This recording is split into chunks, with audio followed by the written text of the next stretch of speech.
Our joint seminar speaker today is Dr. Omar Khan, and I just overheard somebody said on the backside, we have speakers from MIT, it's our neighbor institution, and so Omar right now is a research associate at MIT with Professor Bob Langer and Daniel Anderson, and his research is on new nanomaterials for therapeutical applications, and specifically he developed this remarkable dendrimer-based nanoparticle vaccine platform, and also he developed this RNA-centric nanotechnologies which targeting for endothelial cells and with lots of translational applications.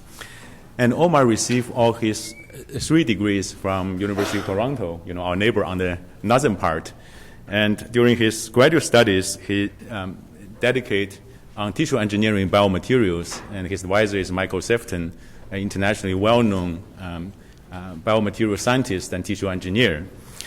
So Omar dedicated recent years on moving these frontiers, in plant surface chemistry, look at RNA-centric nanotechnologies for therapeutic applications for vaccine delivery, made lots of very nice progress. So today, we look forward to hear some of the research work for him in the recent years. One thing I also want to point out is, we'll find out Omar is very likable. He's a good teacher. He spent the past 6 years teaching at various levels, high school students, college students, graduate students. And I think that's just very much echo to what we value here in Dartmouth, be a good scholar, but also be a very good teacher. So without further ado, I will give the floor to Omar. Let's welcome our speaker.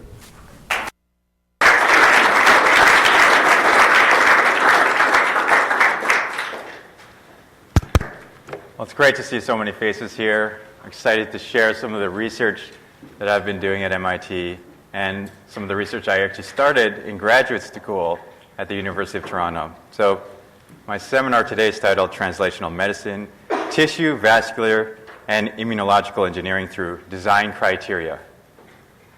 Now, before I get started, I'd like to always begin by acknowledging the wonderful people I've had the opportunity to work with.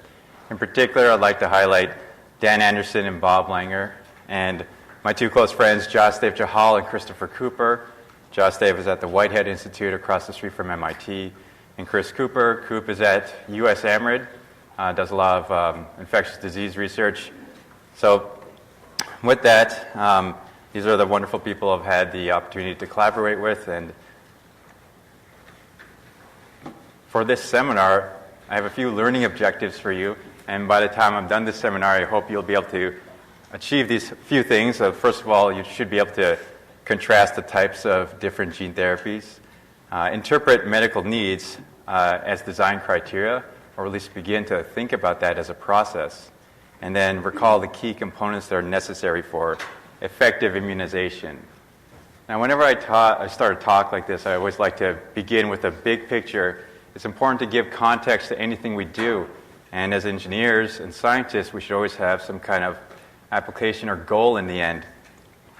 And this is my big picture. These are prosthetic arms, and they're actually from my father. So my father, he lost his arm in an industrial accident, and when I was small, I promised him I would grow him a new arm one day. So I saw he had these wonderful prosthetics, and I thought that, well, he's already got these, what can I do? Can I do one better? And I thought that, well, if I can regrow it, that'd be really great. And that kind of promise and that interest really took me through science and biology and chemistry, and eventually led me to grad school, where I joined the Michael Sefton's lab at the University of Toronto. And at that lab, I was working on tissue engineering, trying to determine ways to grow large tissue-engineered substitutes so we can treat people like this who have these types of problems and afflictions. So there are a couple of things you need to really consider when you're building replacement organs and tissues, and the first being, well, size. There's a scale issue. One size doesn't fit all. You want to make sure that you can address people. Perhaps a child needs a new arm, or an adult, so you need different size things. So scale matters. And the second thing is that large tissues need blood. Now, this image gives you an idea of the blood vessels that are inside of an arm. And you can see there's a tremendous number of them. And these are extremely important because blood is a connective tissue. And it actually does a few important things, including regulating your body temperature. But it also provides food, nutrients, and oxygen to your cells while removing waste. So whenever you're designing a tissue, you need to make sure not only can you fit the empty spot that you're trying to fix, but you also want to make sure that it has recapitulates this kind of vasculature, these blood vessel networks, so that you can actually have functional and healthy cells inside of it. So in the Sefton lab, the approach we took to building tissue was a modular approach. So we did this because it allowed us to be scalable. So we started off with these small modular components, these little blue blocks you see here.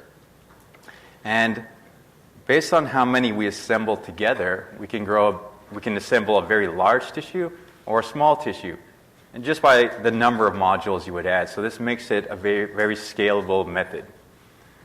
Now, so that gets you your scale, but what about your blood vessels? Well, you can see that these particular modules are randomly assembled, and that random assembly creates this interconnected void space in between all of the modules.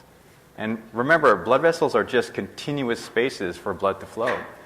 So these interconnected void spaces are sufficient so that you can flow a liquid through them, and that liquid being blood. So this was our inside-out way of creating blood vessels in a very scalable manner for a very scalable tissue. So in terms of the types of contributions I made to this overarching project is that, well, I made high-throughput production systems to create these modular components and do it in an on-demand fashion. Now you can imagine that if someone needs a new replacement tissue, we need to build that as quickly as possible. So it's really advantageous to build a system that can rapidly produce these modules using the correct cell types so we can actually build this and treat the patient. So on the left side here, you see that we have these high-throughput production systems that are designed that uses a combination of air shearing and fluid flow. And this is actually inspired by a plug flow reactor you would find in chemical engineering. And so that's kind of where I took my cue, kind of took my inspiration to build this. And on the right, you see a bioreactor. Now, the bioreactor is something else, the other side of things I made. So I designed that so we can take those modulars that we produce in these high-throughput systems and assemble them inside these bioreactors. And once they're assembled in the bioreactors, that was modeled after another kind of chemical system. What's great about this is that it's connected to a pump here, and we can flow fluid through it into those interconnected void spaces. So you get that perfusion through the tissue like you would have perfusion through blood vessels. And in this case, I was making cardiac tissue, so this was muscle.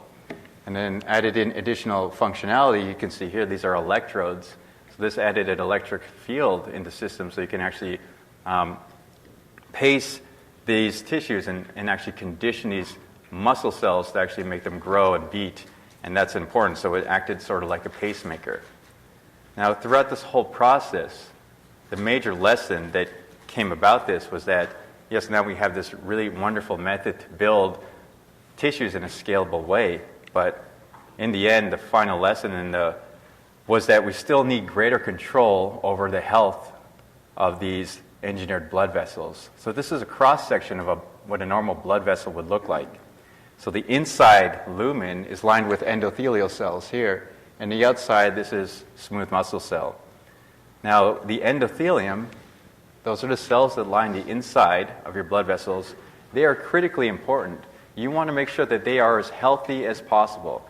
If you're building a tissue and that endothelium is unhealthy, and we would call that being inflamed, so inflamed vasculature, if you transplanted that, then you would increase the risk of having organ rejection. And we wouldn't want that. So unfortunately, there's only a limit to how much we can control the health of these blood vessels through things like surface chemistry and molecular and mechanical stimulation. So we needed a greater level of control over that. And that took me into my postdoc where I was looking for new tools in which I can really tune and control the health of these blood vessels in a very precise and pinpoint way. And the way I settled on was to use gene therapy and to engineer the phenotype of these endothelial cells through nucleic acids. So there are two ways you can really engineer the phenotype of any cell type in gene therapy. You can either turn off a gene or activate a gene, turn it on. So on the left-hand side, you see gene silencing, and this is how you would turn off a gene. So you have a gene of interest that you want to stop expressing. So you make a small interfering RNA, which is here, the siRNA, that corresponds to the gene you want to silence. If you can successfully deliver that into the cytoplasm of a cell, it'll interact with something called the RISC complex, which is inside of all of our cells, and that would process it, and then it would search for the corresponding mRNA for the gene you want to silence, and then that would be degraded. Because the mRNA is degraded, it can't be translated by the ribosome, and it's no longer being expressed. So we silence the gene in that way. Conversely, if you want to turn on a gene, you would look to do gene expression. So you would deliver a messenger mRNA or an mRNA. You see that on the right.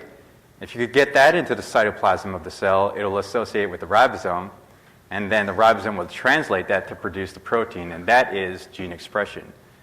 Now remember, my goal here was to turn off inflammation in these engineered blood vessels. So when you think turn off, you should think silencing a gene. So I was focusing on this left-hand side here, the gene silencing area. So there's strategies that can strategically deliver small interfering RNA to blood vessels in order to turn off their inflammation.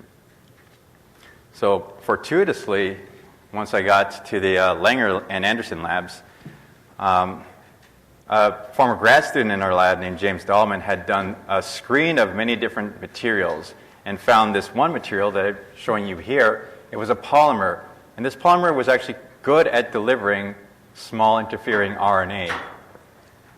And Carmen Barnes, who at the time worked at Alnylam Pharmaceuticals, was able to really show that this material, in fact, was specific to endothelial cells. So this became the tool that I was interested in. This would allow me to turn off those inflammatory genes in the engineered blood vessels. So this is what I kind of wanted to focus on. So how would I go from this polymer to engineering my blood vessels phenotype? Well, the concept is that you take that polymer and then you use it to encapsulate those small interfering RNA. You can see that at the particle on the left. Then, once those nanoparticles are formed, you load them into a syringe, then you inject them into the bloodstream. And once into the bloodstream, they interact with the endothelium and then deliver those small interfering RNA into the endothelium, and by doing so, we can silence any gene that we're interested in. So after the initial discovery of this polymer, there was a few major challenges in order to actually deploy it in a therapeutic setting. And those challenges came about because of a couple of things. This material is very new, very raw, wasn't really developed, wasn't really refined. And a couple of the issues here were over here. We start with here, the production and formulation side. The material, there's a tremendous amount of difficulty in having it, producing it in terms of its solubility in the solvent of choice, which was necessary to form the nanoparticles. And these nanoparticles tended to aggregate, so you had many different nanoparticles, but then they would stick together, and when they do that, they tend to fall out of solution, and then they can't get into the cells at that point. From the commercialization point of view, it was difficult because it's a polymer, and polymers are a mixture of different molecules of different lengths. And because it's a mixture, it's very hard to define. And when you take that to the Food and Drug Administration and tell them this is the new therapy I want to make, they become a little bit nervous because it's such an undefined mixture, and they really want you to narrow down, exactly characterize what it is. So there's a need to reduce its complexity and improve its reproducibility. And finally, from the biologists and the clinicians, there was tremendous worry because the material was actually toxic and it was not stable enough for shipping. So these were the barriers to taking this wonderful discovery and translating it into the clinic. So how do you overcome these problems? And the way I overcame these problems was to translate the needs of these people and into the chemistry that I could perform to solve these problems in order to get this translated into the clinic. So in the cloud over there, you saw there, that's the list of what these people needed, and then I took that and I translated that into the chemistry. So for example, to reduce toxicity, I would do chromatography-based purification to remove any byproducts or anything like that that would happen in the reaction. And in terms of stability, I can test something called the zeta potential, which is a measurement that is often used as a metric for stability of nanoparticles. So I can tune these things and do these types of chemistries and tests to actually isolate and really find the really pure fraction that works well, is stable, and meets all the design constraints so that we can actually get this into the clinic and get it into people. So the culmination of doing this type of work, I was able to validate this inside animal models, and then the next step was to take this into humans, but we couldn't quite do that yet, so we did the next best thing and did testing in non-human primates. So this graph shows the work that I did where I made these nanoparticles, and then I injected them into these non-human primates, and then looked for their ability to turn off gene expression in the blood vessels of a variety of different organs. And you can see that you see the greatest amount of gene silencing in the blood vessels of the lung. And this is actually a pretty significant report because it's the first ever report of efficient gene silencing in lung endothelial cells. So this is actually quite a significant finding. And what's wonderful about this is that now we're in the process of having this licensed out to a commercial partner that's going to take it on to the further clinical development and actually get this into people. So that kind of takes you through the process of, starting with this discovery and what it would take to actually get it as close as possible into the clinic. So that's a very critical thing, to look at the needs of the people you're collaborating with and then translate those needs into actual solutions that you can perform. And it's really important if you want to make an impact with your technology. So after this, the next step was to look at, what's next, what to do next. So the challenge that I came up with was to design a better delivery molecule that would facilitate even easier translation. So using lessons from that previous experimental work to design a better next generation material. And one of the ways I wanted to do that was to make the material better for easy Food and Drug Administration approval. Now, as I mentioned, there's a problem in general with polymers because they're a mixture of different materials, and mixtures are definitely troublesome because they're a little bit harder to define. So if there's a way to make the system much more defined, that'll make it a lot easier, so the FDA will be very confident in what you're giving them because it's no longer a mixture, it's something very well understood and defined. And finally, that previous delivery polymer did have one issue. It had a slight off-target effect.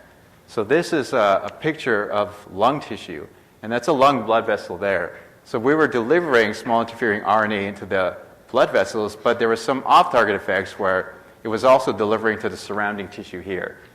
So in the case where you just want to engineer the phenotype of blood vessels, you want to eliminate that as an off-target effect to really focus your therapy into your desired application. So how would one do this? This is the approach I took. I went back to the structure of the molecule itself. So this cartoon represents what this polymer really looked like. And the polymer's property was that it was a polydispersed polymer, which means that it had many different chain lengths. So it's a mixture of different components, and each component has a different length. So that's polydispersed. It had random branching. So you can see these blue parts that are branching off of the yellow backbone. The amount of branching is not consistent. It's actually random, and random on every single different molecule. Finally, the material is ionizable. It had this beautiful, rich amine density that was necessary to deliver the small interfering RNA, and it had this mixture of substitutions. So my hypothesis was that these off-target effects were being caused by this polydispersity and this random branching. So if I were to engineer this out, I can really perhaps engineer out these off-target effects by making it a much more defined system. So going from polydisperse to monodisperse, so something that's unimolecular. And then going from random branching to defined branching. So in the cartoon, you see going from this mixture to something that molecularly would look like that. And that's what I did. So I synthesized these new materials. So we start here, you see this polymer, and this is what a repeat unit, an average repeat unit of this polymer would look like. And went to this, a unimolecular dendrimer type material. And you can see this has much more defined branching. It's really well characterized. Now, I wanted to do two things with this. I wanted to maintain its ability to deliver small interfering RNA to the blood vessels, but then I also want to eliminate those off-target effects. So the first thing I did was I made different types of dendrimer molecules where I changed the type of branching and the density of the branching, and then I tested them. I screened them in animals to see which ones worked the best for delivery. And so these are an example of one of those screens that I did. And then you pick the ones that have the best ability to knock down genes in the blood vessels. So these are my 3 lead materials that came out. And you can see that there's a dramatic reduction in the amount of gene expression in these lung endothelial cells when treated with these 3 lead materials. So that's great. We achieved the first objective, which is maintaining the ability to deliver small interfering RNA to these blood vessels. But the other thing we want to do is remove those off-target effects. So this graph measures the amount of nanoparticle uptake into our desired cell types. The red bars are endothelial cells, so we want to see really large red bars because that means we're getting most of our nanoparticles into the endothelial cells. The green and the blue are off-target cells, so cells that do not want the nanoparticles to go through. And for these materials, you can see that it was really able to dramatically reduce the amount of off-target effects in these other cell types and keep it on point, keep it going to these endothelial cells. So in that case, you can see that going from a very rational design approach, looking at the molecular structure of the material and making your hypotheses using lessons. So it's almost like an iterative approach. So you start off with a system, you make it work, you find out why it worked, and then you can use that, leverage that knowledge to build better technologies in the future. So that's what we were able to do here. All right, so that's the story about controlling blood vessels. And now I kind of want to talk about a second project, one that I'm also quite excited about, and that's immunological engineering. Now, a lot of really well-established foundations and organizations, such as the Gates Foundation, the World Health Organization, and Oxfam, have all identified vaccination as a critical healthcare tool in the coming years. Not just in terms of protecting people against diseases, but in terms of overall quality of life, especially for children in the developing world. So the onus is on us as engineers and scientists to actually meet this need. So this is the need that we should be engineering towards. And a personal connection to this is, honestly, 10 years ago, something really strange happened in my family. Just by a show of hands, if you feel up to it, how many of you have had a tetanus vaccine? Okay, so I'm Canadian. My family's originally from South America. My uncle, 10 years ago, in South America, stepped on a nail and died from tetanus because he did not have access to a tetanus vaccine. That is a shame. That should not happen at this point in time. It's just ridiculous. So we can fix that. So look at the problems in the world, get mad, and then get engineering. So I think that's the best way to look at things because there are real-world problems that we can really solve. So let's look at how your body responds to infections. All right, so in the middle there, you have a patient lying in bed sick. What happened to that patient? In the corner there in the blue, the patient was infected with some kind of virus. That virus gets into the body, and it really likes it there, so it starts reproducing itself. And that causes an infection. On the other hand, in the green, some microorganism parasite infects you, finds your body warm and nice, and then starts reproducing. You become infected. Your body gets sick, your immune system fights back, And eventually, two things happen. You develop immunity if you're able to successfully fight off the infection. And to achieve immunity, you need two important things. The first is antibodies, which I show here. Antibodies give you memory, so in case the pathogen ever comes back, you'll be able to recognize it and have your immune system destroy it. The second thing are these cytotoxic T cells. So cyto, cell, toxic, killer. These are great cells because they can help fight off active infections. So those are the two components you need for an effective immune response. So you want that to happen. Now, there are a couple things you can do. If you become infected by something like, for example, a bacteria, you can be treated by antibiotics. So this is after infection. Antibiotics are great. They're chemicals that help you kill off these pathogens and help your immune system overcome them. If you're infected by a virus, you can use antiretrovirals, which are molecules that help prevent these viruses from reproducing. And because they cannot reproduce, their numbers stay somewhat manageable so that your immune system can fight it off. The power of vaccination, as opposed to using antiretrovirals and antibiotics, is that you can skip the entire infection event and you can save your antibiotics and save your retrovirals for something really terrible in the future. And we can just skip straight to the full protection. So you can use your vaccine to get your antibodies right away and your cytotoxic T cells right away. So that's the advantage of them. Now, how can we improve vaccines so we can make sure that everybody has access to them in a timely manner? Well, let's look at an example of how current vaccines are made with a focus on flu vaccines. A lot of people get flu shots. Let's have a look at how some of those are made. So, for example, when the flu happens, organizations like the World Health Organization, they're surveilling all over the world. They're trying to predict what the next big flu vaccine will be. Once they make that prediction, they choose the virus that they think is going to be the next big flu, and then they'll send it out to manufacturers. Manufacturers will then buy fertilized eggs. These eggs will otherwise hatch and form chickens, so they harvest all those eggs, and then they infect them with the virus. So those viruses reproduce inside of the eggs in here, so you get a lot of viruses being produced, and then you harvest. You crack the eggs and you collect the liquid, and the liquid is loaded with the virus. At that point, you can do a couple of things. You can take that whole virus and partially disable it. By partially disabling it, you make it weaker, and then you can inject that into the patient, and because it's been weakened, your body can fight it off very easily, and then you can raise your immunity. Another way you can do it is you can take that virus and break it up into its subunit components.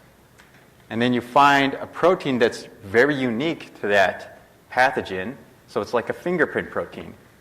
And then use that as your vaccine, so that whenever the body sees something that looks like this, which we call an antigen, that unique fingerprint protein, whenever it sees that antigen, it'll be attached to the larger pathogen, in this case the virus, and then the body will know to fight it off. So two different flavors of how to get to a vaccine. Now, this method works. It's wonderful. It's been robust. It's been with us for about 80 years. So it's really well-defined system. But there's still opportunity as engineers to really improve on this. And one of those opportunities is to look at the time scale. This whole process takes 6 to 8 months. That's not really rapid response if you need to do a large-scale production for something like Zika and even Ebola. So you want to make sure that you can have this capacity to rapidly respond and make vaccines on demand. So as an engineer, I look at this and see that, is there a way that I can skip straight from here to the vaccine production here? If I could cut out all this middle stuff, then vaccines become very nimble, very responsive, and we can deal with outbreaks a lot better. So the way that we approach that is to use messenger RNA or mRNA as the vaccination tool. So what we do is we start with the messenger RNA, and this encodes the antigen. So remember that your antigen, this is your antigen, that fingerprint protein that's characteristic to the pathogen. You encode that messenger RNA, and then if you can successfully deliver that into the cytoplasm of a cell, the ribosome will read it, translate it, and actually produce the antigen for you. So in this way, you can turn your body into the vaccine production factory, which would be a huge benefit, and then that would cut out all the middle intermediary steps of vaccine production. So let's look at an example of how I do this. I don't work with normal mRNA. I work with a special type of mRNA, a self-replicating mRNA called a replicon. So let's look at how this works. This is an example, a cartoon of what Ebola looks like. So the idea is that you find your pathogen, there's an outbreak, and then they find out what's making these people sick, they identify it. In this case, it's Ebola. Then you identify a protein, that unique fingerprint protein on it, which we want to use as an antigen. So in this case, it's this little purple guy here, so we pick that as the unique fingerprint protein, or our antigen. Once you know what protein is unique to that pathogen, then you sequence it. You find out what the corresponding mRNA is. Then you take what we call our blank replicon template, and then you combine them. So you get these mRNA that encodes for two things. This red bit here, the first part, encodes a special type of protein called an enzyme. This enzyme is used for self-replication. This enzyme actually makes more copies of the entire replicon. The second half encodes the instructions to make the antigen. And that antigen is what we use to raise immunity. So once you make your replicon, I designed these nanomaterials for the delivery of these replicons. Replicons have been around for quite some time. We've known about them for about 30 years, but there's been a challenge using it therapeutically because it's been very difficult to deliver these. So that's where my forte is, to create these materials that allow us to therapeutically deliver this. So you take this delivery molecule and these replicon payloads, as well as an additional molecule we call an excipient, mix them together, and by virtue of self-assembly, you form your vaccine particle. Then you take that vaccine, you inject it into the muscle, an intramuscular injection like you would get with a normal vaccine, and those nanoparticles enter your muscle cells. So let's look at what happens inside of the muscle cell. Remember, we want to turn your body into the production factory, so let's see how that works. So the blue bit here, that blue hemisphere, that's part of your muscle cells. We're looking inside of the muscle cell. These nanoparticles they enter the cell, and once inside the cell, they get inside an endosome. And eventually, they destabilize and release their contents. So they release the replicon. The replicon comes out and now is inside of the cytoplasm of the cell. Once inside the cytoplasm, it associates with our old friend the ribosome, which is in every cell, and the ribosome translates it. And remember, this replicon encodes two special proteins, the enzyme for self-replication and the antigen.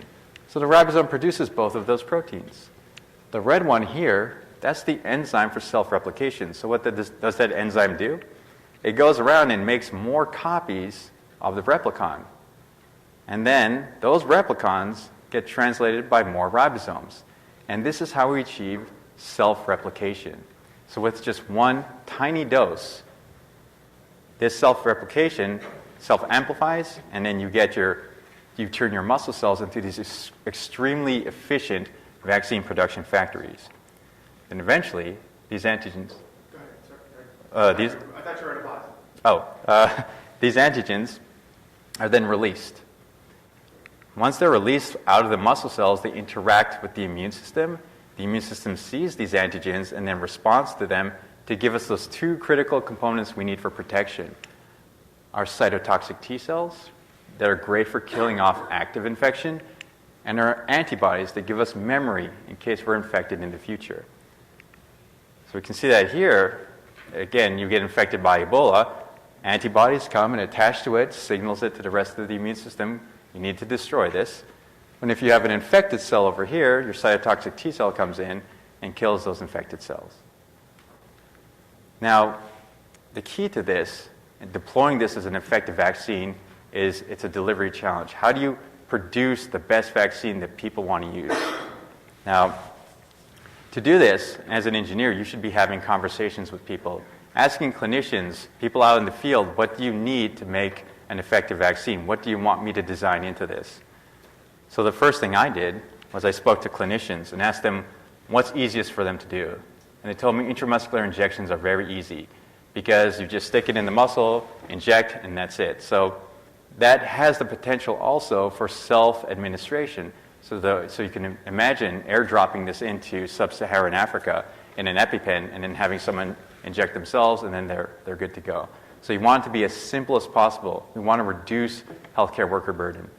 And then clinicians also want no aggregation and stability.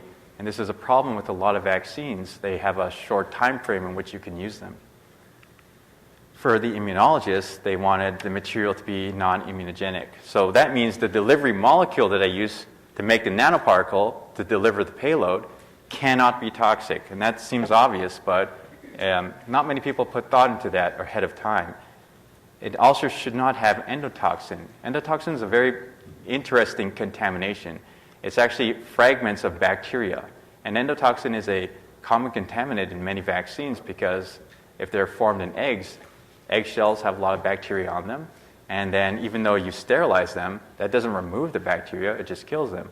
The bits and pieces of them are left behind. So that can be a problem and that can add to toxicity.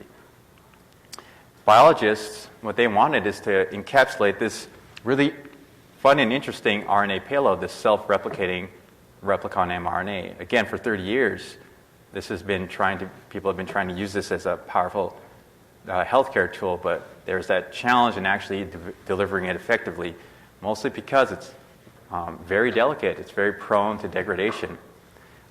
They also wanted to do multiplex payloads. So if you can efficiently deliver these, you can imagine you can have one replicon, each encoding a unique antigen. And each antigen would correspond to a different disease. So with one injection, you could potentially vaccinate somebody against a great broad spectrum of different diseases. So that would be great. And again, protection from degradation of the payload. As an engineer, what I wanted was rapid formulation. These things need to be made quickly. Remember, we want on-demand. Not 6 to 8 months, but days. It has to be scalable. If you have a big outbreak, you want to produce a lot of it. Small outbreak, a little bit. So it needs to be a very responsive, nimble production system. It has to be efficient delivery, so the nanoparticles have to work well. And it should be able to allow you to do high-throughput screening for antigen candidates. And finally, minimize the number of components. And this is from another production point of view. The more complex it is, the more difficult it will be to make. So minimize it, elegance in design.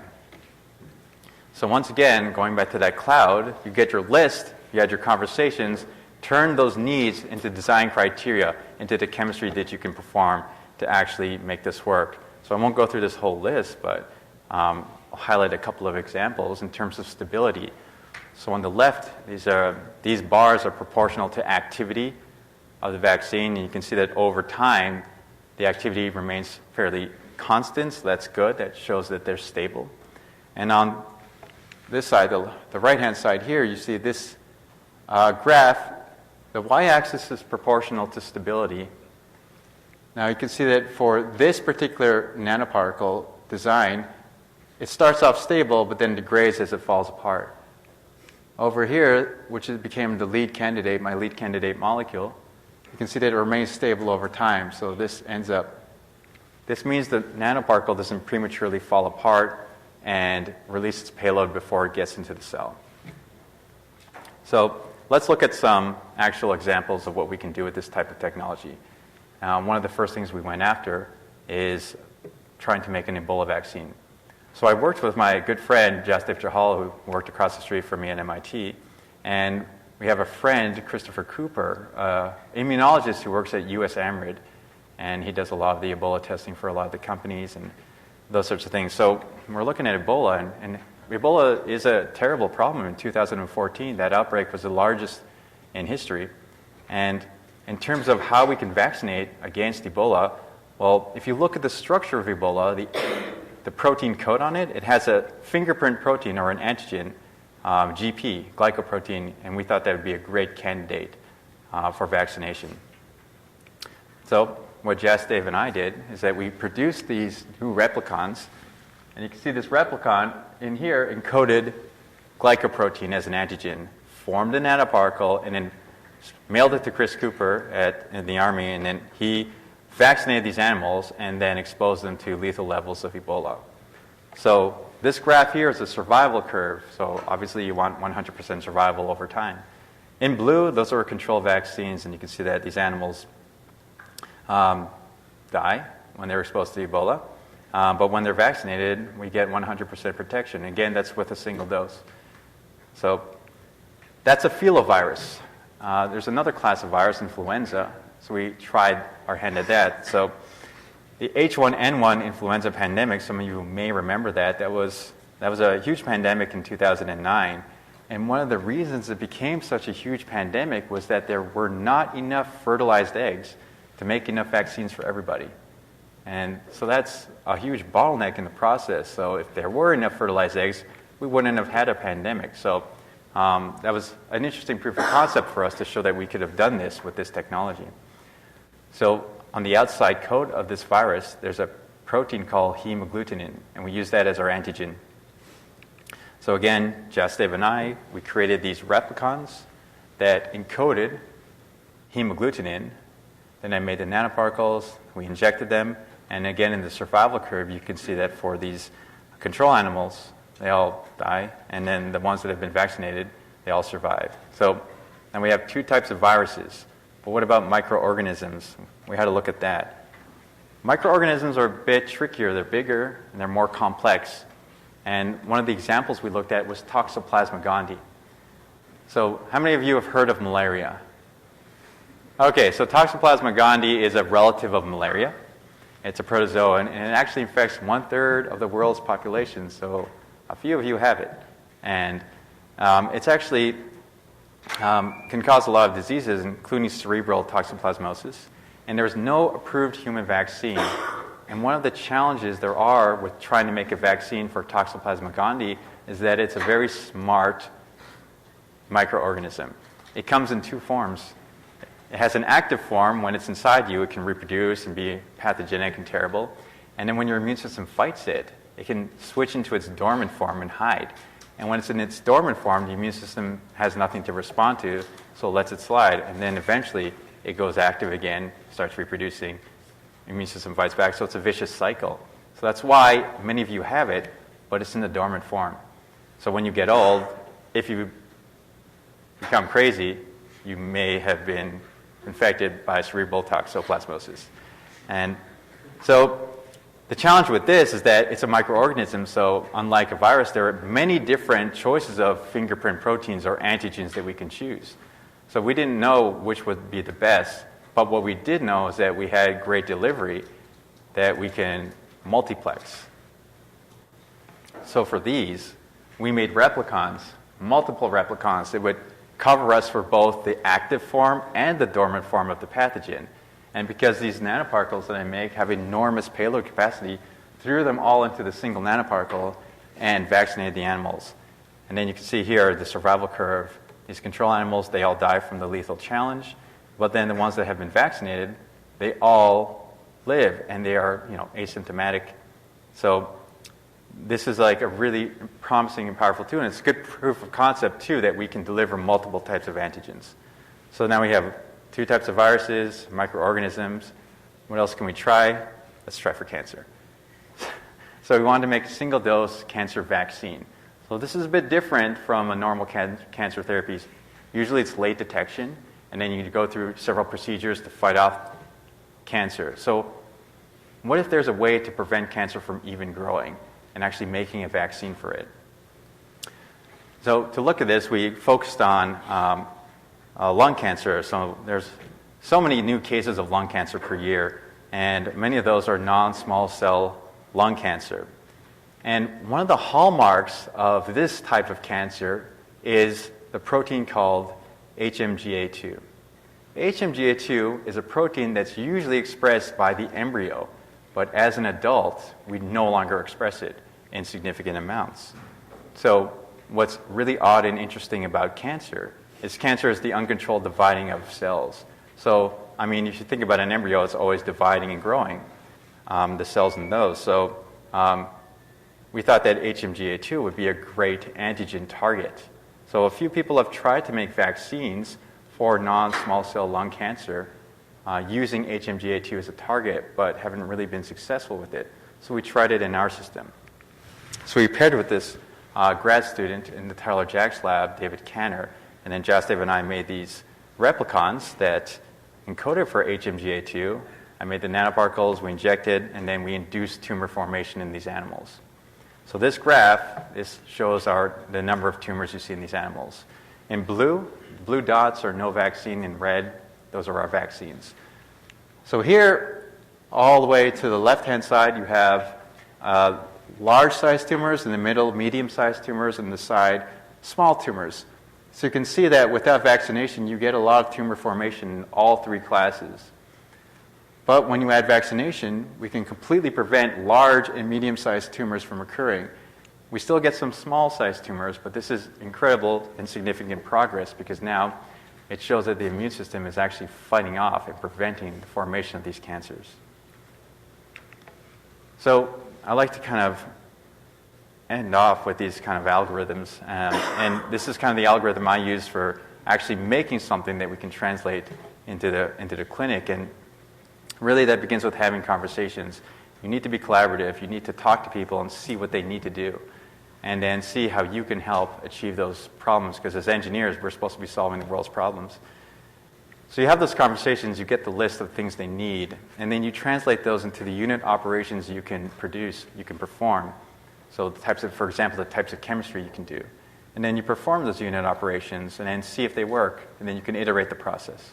And that's it. It's very simple, and it seems obvious and it seems silly that I would even put this up, but to be honest, it's good to visually see it and understand it. It is an iterative process, but it does work. So with that, some of the major contributions that we've been able to do in this area is this high-throughput production systems for these modular tissue components, design these bioreactors to assemble these large tissue-engineered constructs that are vascularized, then develop existing materials to help get them to the clinic, and designing new materials from scratch, as well as trying to get that and getting that into the clinic and creating new delivery platforms. And platforms are really interesting tools, and in the end, it all comes down to this algorithm. It all starts with the conversation, so make sure you're being collaborative, speaking to people, seeing what they need, random people, whatever it takes, and then, you know what, you never know, you might come up with the next big thing. Thank you.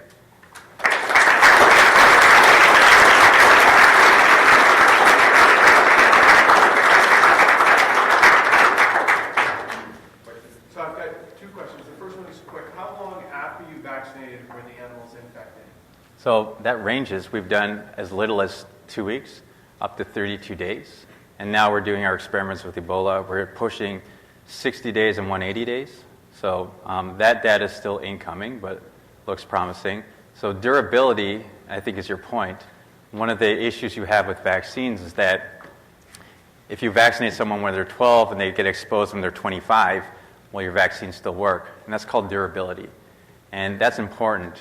And that is something we're definitely looking at, and it looks like we do get some degree of durability. But the other aspect of this technology is the reason it was designed. It's designed as a rapid response therapeutic.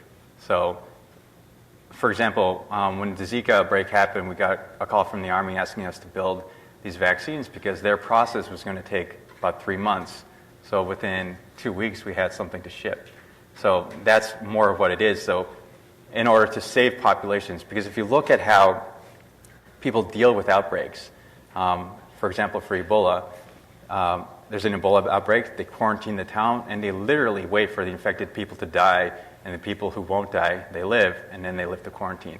That shouldn't be, I mean, that is a solution, but it shouldn't be the solution we go with. We should be able to do better as engineers. So that was the motivation behind that rapid response. Yeah. Okay, so the second question is, you vaccinate, let's say, people with the Ebola thing, they do too much of their vaccination. Why isn't their immune system simply going to attack the muscle cells that you have vaccinated and kill them because they're making the foreign protein, and your immune system will see that protein as foreign, see those cells as infected, essentially kill your protein generator, your vaccine generator? So the way that we get around that is we actually take advantage of that entire process. So whenever you get vaccinated with an attenuated virus, so those partially disabled viruses, you inject them, they can still infect cells, and then those cells get sick, and then your immune system responds to them, and then that's how you kind of, like a simplified way of how you make that vaccine work. For us, when we put this replicon in, these cells start producing all these antigens, and in the process of producing those antigens, they begin to get a bit sick, and then they start releasing these cytokines, which are chemicals that signal the rest of the immune system, and then they eventually dump out their payload, all these antigens. So the immune system, the cells are floating around and seeing that there's a sick cell, it just burst, and it let out all this weird stuff, and then that's enough of a signal.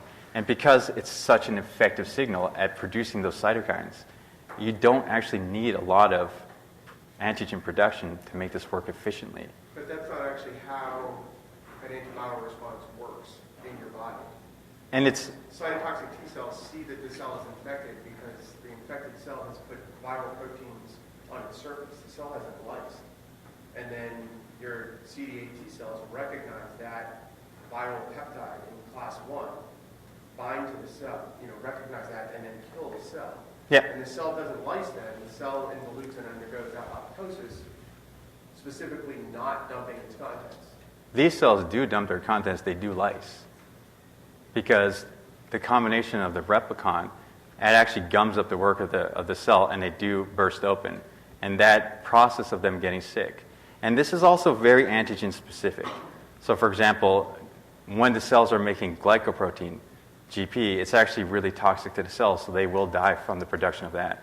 Something like hemagglutinin, on the other hand, is pretty benign. So it waits until the cell bursts and then releases its content. So it's actually the action of these cells getting sick. And this is one of the great things about using replicons, because we have 30 years of research that have been done on this to really characterize the way they work. Because replicons are actually the way alpha viruses reproduce themselves. So it's just so in that way, we're just able to take advantage of that huge body of literature and this awkward payload, and to make use of it. So I'd be interested in seeing the images or things how it works with their yeah, I can show you all of the CD8 positive T cell responses, and we have all the flow cytometry plots if you'd like to see later on.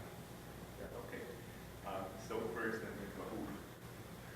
I was wondering, you get this replicon, which is making this antigen with the mRNA code for it. What stops it from continuing to produce that antigen indefinitely? So there's two ways to do this. So the antigen production is finite over time, and that is controlled by, on the ends of the replicons are regions of the mRNA called untranslated regions. So in part, those untranslated regions control the kinetics of antigen production. Now, replicons, we source those from wild-type viruses. There are many types of wild-type viruses. We looked at Venezuelan equine encephalitis. That's our favorite source for the replicon. And those have very specific antigen production that is finite.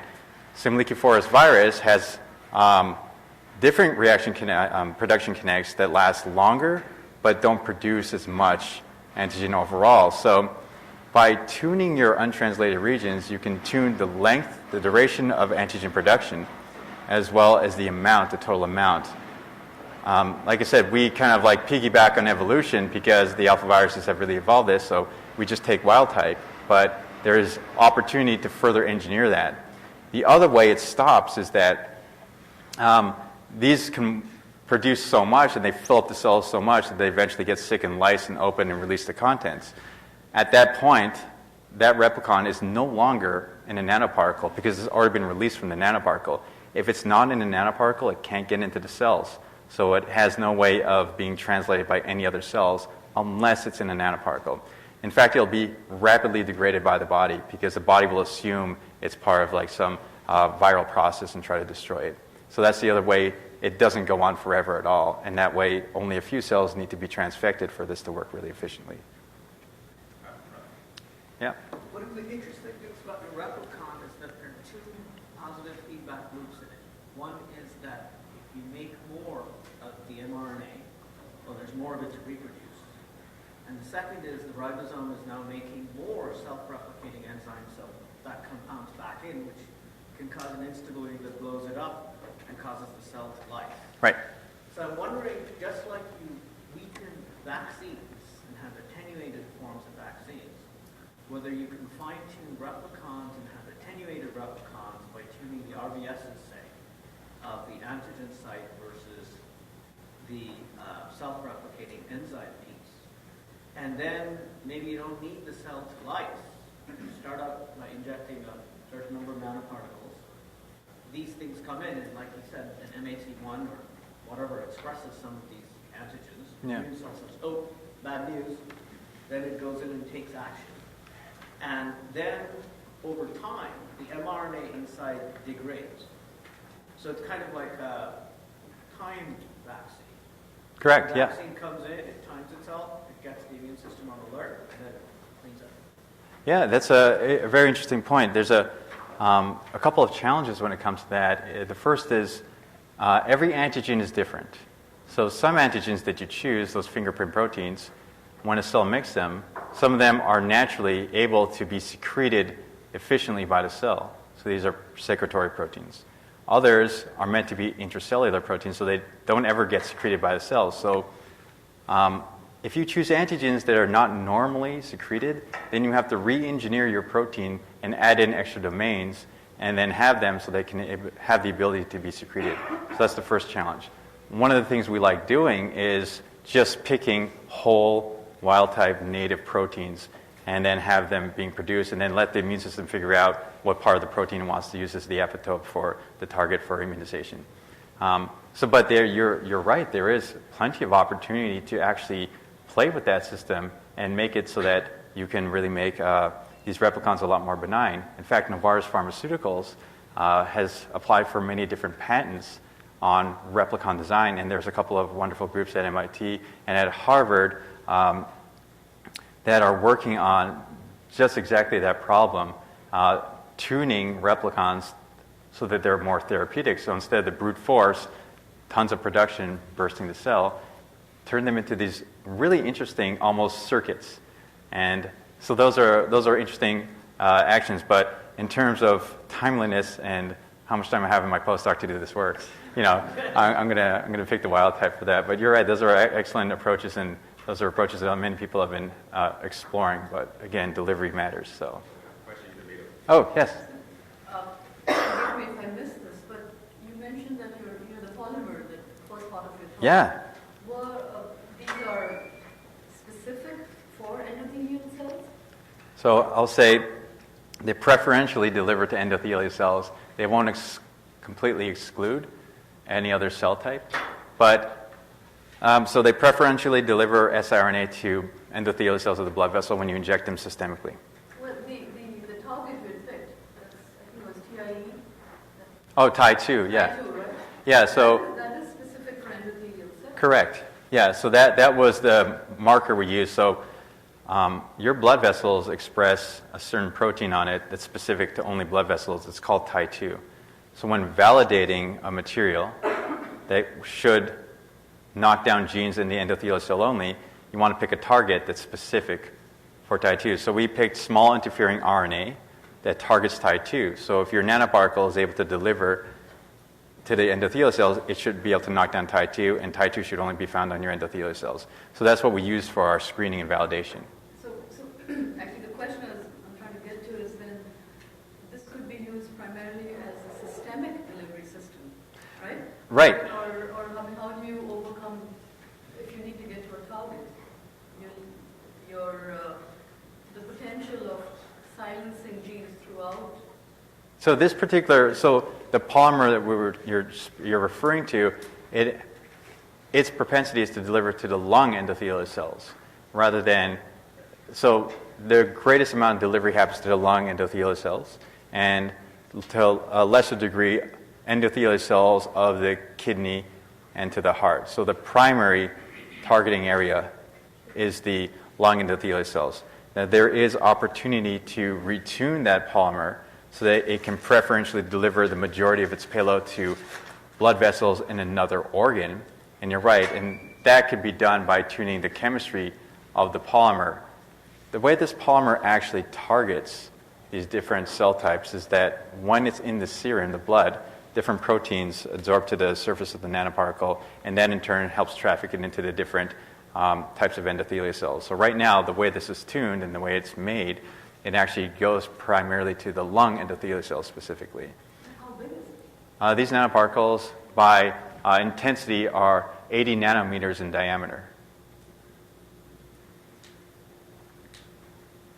One more question. You had this very nice picture of what looked like a lipid excipient coat, Yeah. and then the specific polymer, and then the siRNA payload inside it. So what I didn't understand, and maybe you explained this, is the specificity coming from the polymer once it's been taken up with the liposome-like coat, meaning it'll go into every single cell through the liposome piece. But once it goes into the cell, it's the polymer that gives it the specificity, or is there something in the excipient coat as well that's causing it to traffic only to one cell or another? So the excipient coat is actually used for two reasons. It's to mitigate the total amount of proteins that absorb to the nanoparticle surface, and it's also used to control size of the nanoparticle. And so it's actually this combination. So the excipient, it's a PEG molecule and it has this hydrodynamic radius that prevents other proteins from absorbing to the surface, but there's still exposed areas, and certain serum proteins can attach to that. So that combination of the ratio of excipients you use and the exposed area of the naked nanoparticle itself is what drives the specific proteins that adsorb to it. So we have a list of about 10 different candidate proteins that we think is the ones that are absorbing to the surface that are actually trafficking it to the endothelial cells. And so that's really what it is. It doesn't go into every cell type. In tissue culture, yeah, for sure, but once it's in the body, once it's in the serum, it's just like all bets are off because there's so many other things happening in the blood.